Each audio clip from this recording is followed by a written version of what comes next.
Բարև ձեզ բանաձորցիներ ջան, շատ ուրախ եմ հանդիպման համար։ Ես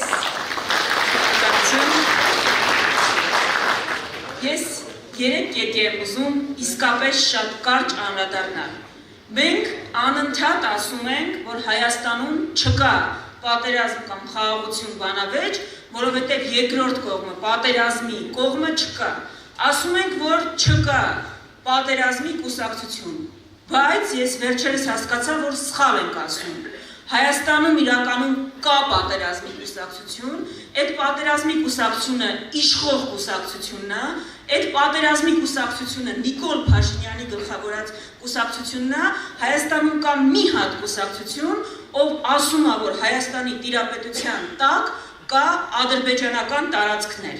Էսա, եթե պատերազմը մեր վրա որևէ մեկը բերում, այս սենց հայտարարություններն են բերում, Նիկոլ Փաշինյանից բացի Հայաստանում պատերազմի առիթ տվող չկա։ Ու եթե կա եռագլուխ դեր պատերազմի, այդ Նիկոլ Փաշինյան, Իլհամ Ալիև, Էրդողան եռագլուխ դերն է։ Շատ ուրախ եմ հատկապես երիտասարդների տեսնել, շատ երիտասարդների տեսնել դահլիճում, մենք մի քանի շաբաթ է ներկայացնում ենք մեր պլատֆորմը, տարբեր ոլորտների մեր առաջարկությունները, կրթությունից մինչև սոցիալ-տնտեսական, եթե հարցեր կլինեն, վստահ եմ կանդրադառնանք դրանց մանրամասն, բայց ես մի կարևոր բան եմ ուզում ասել։ Սիրելի ներկաներ, սիրելի հայրենակիցներ, հատկապես սիրելի երիտասարդներ, մենք հունիսի 7-ին ընտրում ենք բանակցով, մարդու, ով մեր անունից պիտի գնա շատ ծանր դիրքերից վարի ծանրագույն բանակցություններ։ Մենք ընտրում ենք մարդու, ով պիտի ներկայացնի մեզ բոլորիս, ու մենք պարզ հարց պիտի տանք, ով կարող է դա անել։ Ես ձեզ շատ խնդրում եմ, ովքեր որ ձեզ կհարցնեն ի վերջո ում ընտրել, գնանք, չգնանք, ինչու ընտրել, հարցրեք ով եք ուզում, որ հունիսի 7-ից հետո ձեզ ներկայացնի Ալիևի առաջ, ներկայացնի Էրդողանին առաջ, ներկայացնի գերտերությունների ղեկավարների առաջ, եւ ուսանալուց բացի ով կարող է դա անել։ Ով կարող է մեր անունից բանակցել նենց, որ մենք, եթե իմանանք միջազգային հանդիպում կա, չամանչենք արդեն, մենակ այդ փաստից, որ պատկերացնենք, ով մեր անունից պիտի գնա բանակցի։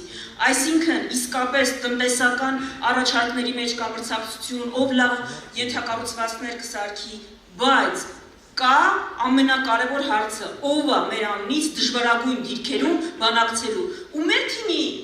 առանձնահատկությունը այն է, որ մենք ասում ենք, մենք կարող ենք դա անել, ու այդ թեկնածուն, որի մենք առաջադրել ենք որպես վարչապետի թեկնածու, արել է դա մի անգամ, նենց որ մենք չամանչենք մեզ ներկայացնողի համար։ Էսա մեր գլխավոր նաև այլընտրանքային առաջարկը։ Եվ վերջում ամփոփելով ուզում եմ միայն մի բան ասել։ Դուք տեսնում եք, որ նախընտրական տենտ կա, ինչ հայտարարություններ են անում, ասում են, որ իրենք ունենալու են բացարձակ մեծամասնություն, ժողովուրդ ջան, սա բացարձակ մեծամասնություն ունեցող ուժի վարքագիծ չի, այս ինքնավստահ ուժի վարքագիծ չի, ի վերջո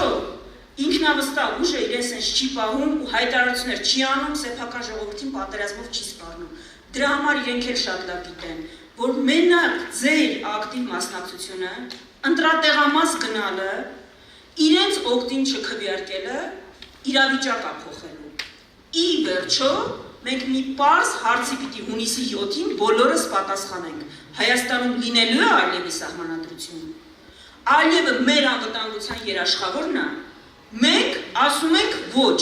Եկեք իրար հետ համազգային այդ ոչը ասենք, ընտրենք մեզ ղեկավար, որը պիտի ներկայացնի Հայաստանի Հանրապետությունը, ոչ թե Ադրբեջանի Հանրապետությունը կամ Թուրքիան։ Շնորհակալություն։